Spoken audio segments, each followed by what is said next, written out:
Okay, so the next step would be to weed your material. So what that means is it's already cut. So we can see the cut from the plotter right here. So what we need to do is get rid of this excess material. So how we do that is, obviously it's going to be tough to see with the light. So you got to get right in there to see where it is that was cut, and make sure you're peeling away the excess, not the actual pattern. So I always try to start from the outside. So this pattern didn't actually cut all the way to the edge. So what I'm gonna have to do is be careful when I'm weeding this, and I'm gonna have to pull it off that way to give myself a little bit extra. It's gonna happen from time to time, just depending on how you have your roller set up, especially on a hood, fender, and mirror kit. The tip of the hood sometimes gets cut off. So you either have to cut it with a knife to line it up, or just leave it excess and then you can cut it off on the vehicle later. So what we want to do is weed all this excess off.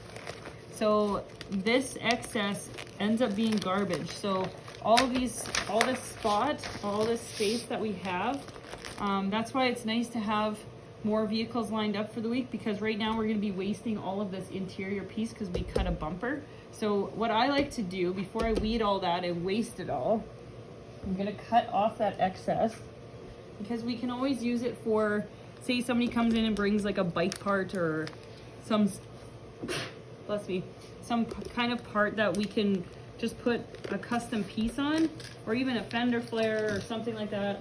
Then this is money that we didn't just throw in the garbage. So all this piece is good scrap for a fender piece, or anything really, anything that's small.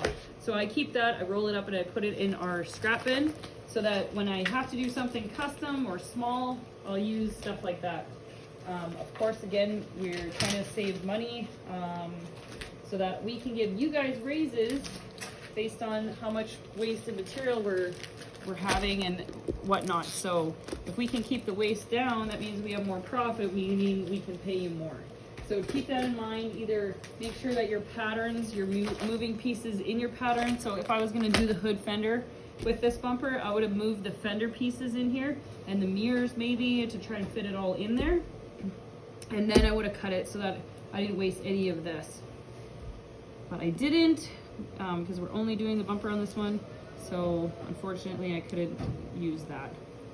So then the next step is to look and see if you have any slits. So I'm going to try to zoom in here. It's hard to see because of course it's clear, but see how this piece here is two separate pieces. It has like a release cut. So what we want to do is put tape across here to hold these pieces together, so when we're unrolling this piece, it doesn't get caught on one of these and rip the piece off. So we're going to tape this closed, and then this one stops here and then stops here, so that's too big of a piece to put tape across, so we're going to leave that. So just know when we're unrolling it, we're going to have to be unrolling it from here, and then it's going to get stuck over here because this piece needs to come off.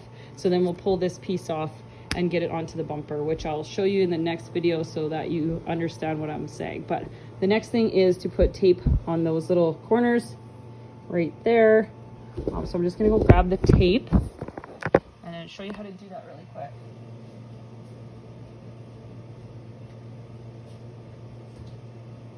All right, so we just use green tape or painter's tape. And obviously if it's on one side, it's gonna be on the other side, so make sure you do it on both sides. So you just make sure you tape across both pieces right at the tip so that it catches both pieces. If it's a longer one, then I would tape up the middle, but it's not too long, so I'm just gonna leave it like that. And then I'm gonna do the other side.